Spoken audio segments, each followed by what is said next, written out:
This is a time-lapse video, so things are going to be sped up. First thing in the interior scene is to prepare your scene. So I always use my default cube to get the scaling and walls and everything right, and always remember to get the dimensions correctly. For a wall, you are looking at 2 meters to 3 meters for the wall, 2.5 to 3 meters for the wall. Then the width can be any width you choose. And also remember to set up your camera. I always use camera tracking in the object constraint to track the camera to an empty, so I can get those nice views that are focused on one point. Next up is to add loop cuts to your scene so that you can cut out the windows. And for the windows, I'm going to be using Mesh, which is an extension for Blender where you can import windows and doors to your scene. I always hide the glass faces that has glass material to it so that it doesn't eat my render time, because glass has these caustics to it and Blender always calculates caustics, so always hide it.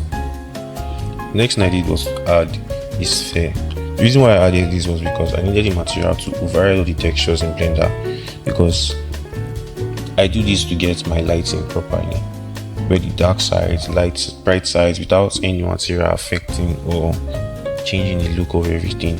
Is good for accurate lighting in interior scenes. Then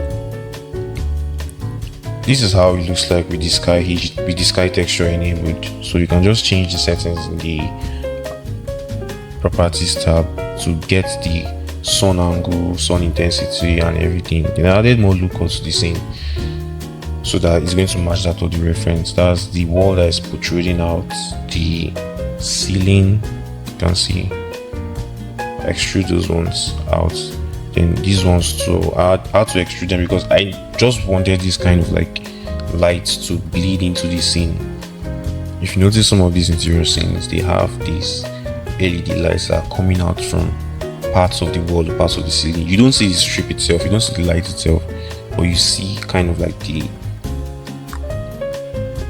effect going into the scene, something like this in the screen.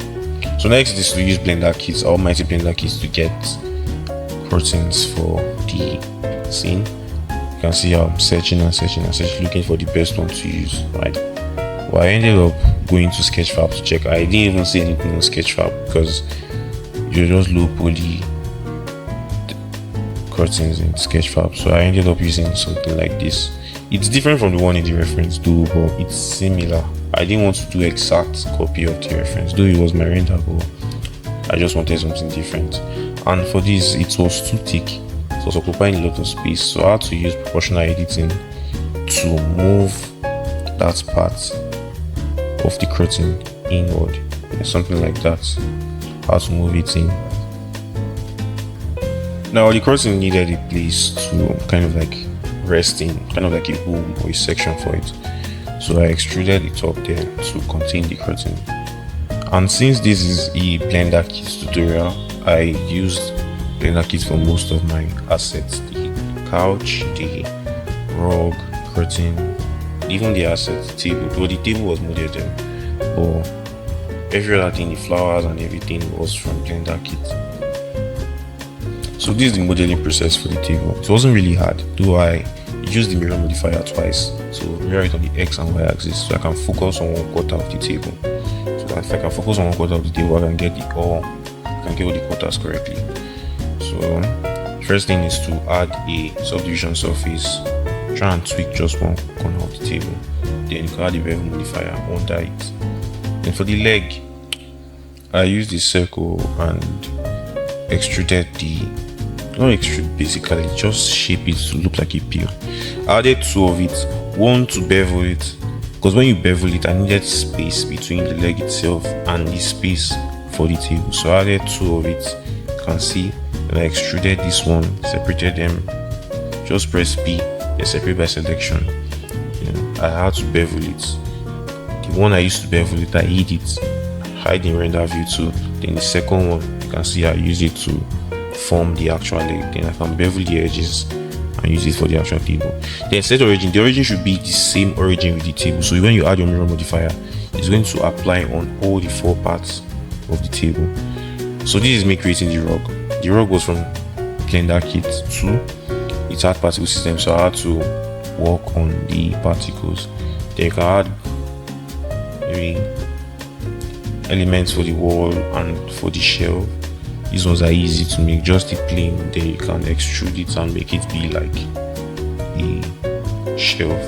You can use array modifier to increase the numbers. Use array modifiers to increase the numbers. Then these are just more assets added to the scene, so it's going to look good. Then I proceeded by adding more and more assets to the scene Blenderkit. One nice thing about Blenderkit is how easy it is to add assets, already made assets to your scene, and you can also provide to the community by creating your own assets, making them optimized, and like just upload them to Blenderkit. Yeah, some of them are paid, some of them are for premium users, most of them are free, and I really love how easy it is to add scene. Just search for what you want, just drag and drop, and that's all. The object is in the scene already. Next up, we move to texture, but before texture, I needed to work on this particular one to add more details, because it had to be a wooden wall. So I was looking at it that it's going to be flat. It's going to be flat, so I had to add some loop cuts to it and extrude those edges. And for my textures, I use Ambient CG, Ambient CG and Megascan. Those two websites are extremely good when it comes to 4K textures, 8K textures, 2K textures. And for your scenes like this, I advise that you use 1K or 2K textures, because 4K textures is just for very close shots, and it's not really it's going to eat your VRAM. So for this particular project, all the textures I used were 2K resolution. From here on, all I did was just work on the remaining objects that are lacking textures. Applied all the modifiers I added, rearrange the scene, and also add more and more textures. I didn't work on the lighting here, I just had to fix the missing textures and everything. So I'm going to speed up things from here.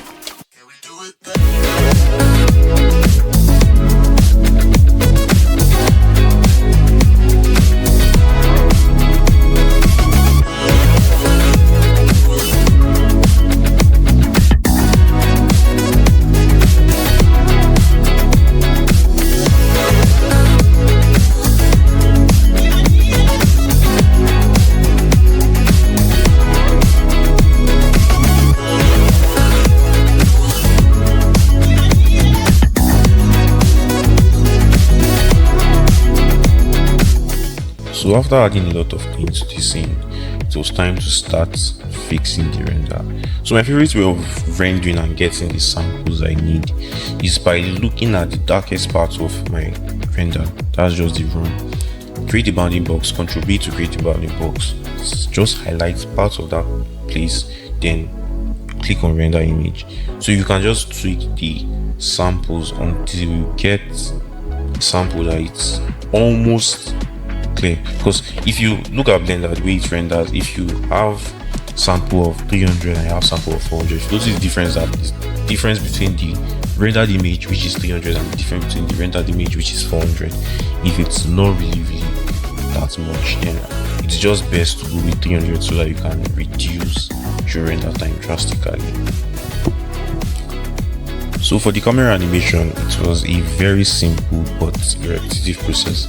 I'll create a keyframe for start, create a keyframe for ending, then I'm going to add an empty to where I want the camera to move about.